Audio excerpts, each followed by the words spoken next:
The main question I ask myself is, where does good golf live? For myself, for you, and anybody who's obsessed trying to get better at this game. Because what's interesting about it is we all have very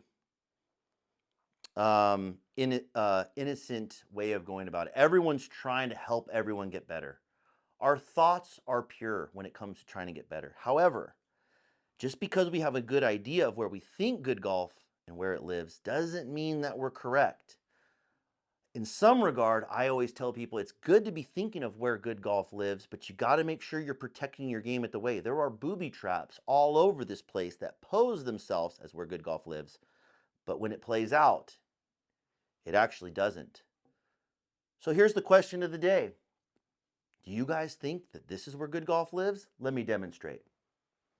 I would say, as a club fitter, for doing this for the last 12 years, the hybrid is one of the best designed golf clubs there is. Now, obviously, not all hybrids are the same. This particular hybrid I hold right here is made by a company called KZG, and it's actually one of my favorites. But here's why. The spin rates that it produces are like anything I've ever seen.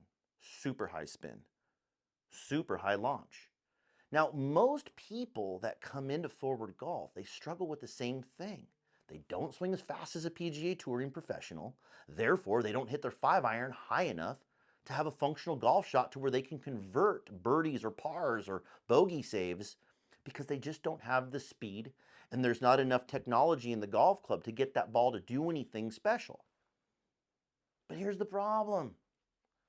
When I take people through our fitting protocol, if you were swinging 75 miles an hour to 70 miles an hour, you will never swing fast enough to hit the ball too high. It's impossible.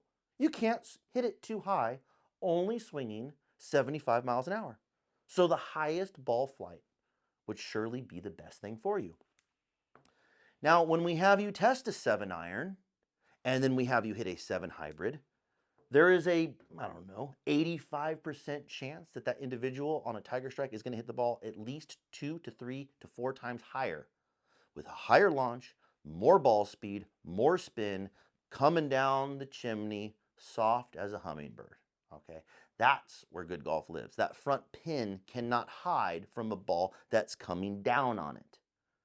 But if you're hitting line drives into that face of that bunker, or barely getting over the bunker, rolling off the back of the green, you might have hit the best shot of your damn life and didn't get rewarded. It didn't bear any fruit. That's not where good golf lives. So check this out.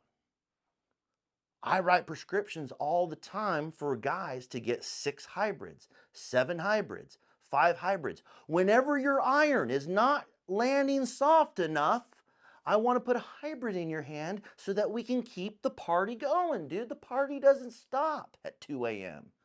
We're partying all night, baby. So we're going to get as many clubs as we can to get that same descent angle so that you can convert birdies from farther away. But here's the thing. I don't know how we got so brainwashed. I don't know how we got so lost. But hybrids are like not cool. Like, people would rather struggle breaking 90 with irons than flirting with the low 80s hitting hybrids. I mean, come on, guys. I'm not talking about a 3 hybrid. I'm talking about, what if you don't hit your 7-iron high enough and Chad tells you you need a 7 hybrid, not a 3 hybrid, a 7 hybrid. Are you down to chase where good golf lives? Does physics really care if you have an iron in your hand or a hybrid? Or is that a mental barrier that you've created through the social norms of life? Dude, who cares if you look like a kook? You want to know what looks cool? Beating your buddy with hybrids. With hybrids. Don't just beat your buddy. Beat him with hybrids. Really make him feel like a freaking little ant. So the problem is some people take my lead and they go, you know what, Chad, you are the doctor. If you really think that this is where my life is at this point and I need this hybrid to play better, I guess I'll do it. Those guys drop 5 shots on their handicap in like 4 months. You want to know the guys who don't?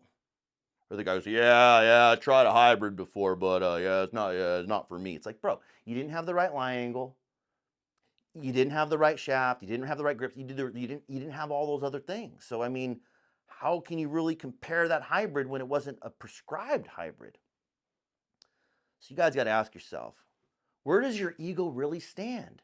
On the first tee where everyone can see what you're playing, or on the final hole where you've added up your score and you're the winner? That's what I want you guys to kind of like ask yourself. What matters more?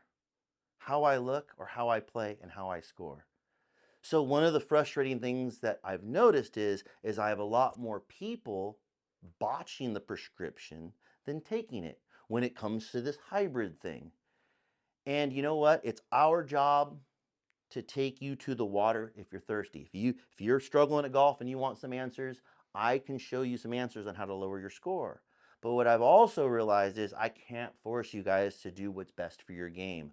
Hopefully the information can be articulated well enough to where you can see that the results will play out on that scorecard, and that's what's really motivating you, because if it is, Forward Golf's the place to come.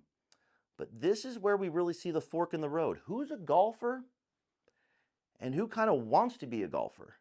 The wannabe golfer is going to go with the irons every time, even if it's wrong, just to look apart, just to shine out. But a guy who's concerned about his scorecard, he'll do whatever the doctor says if it's proved through data, and that's the guy who's going to benefit. So, how many of you are willing to play a 7 hybrid if that's truly what you needed?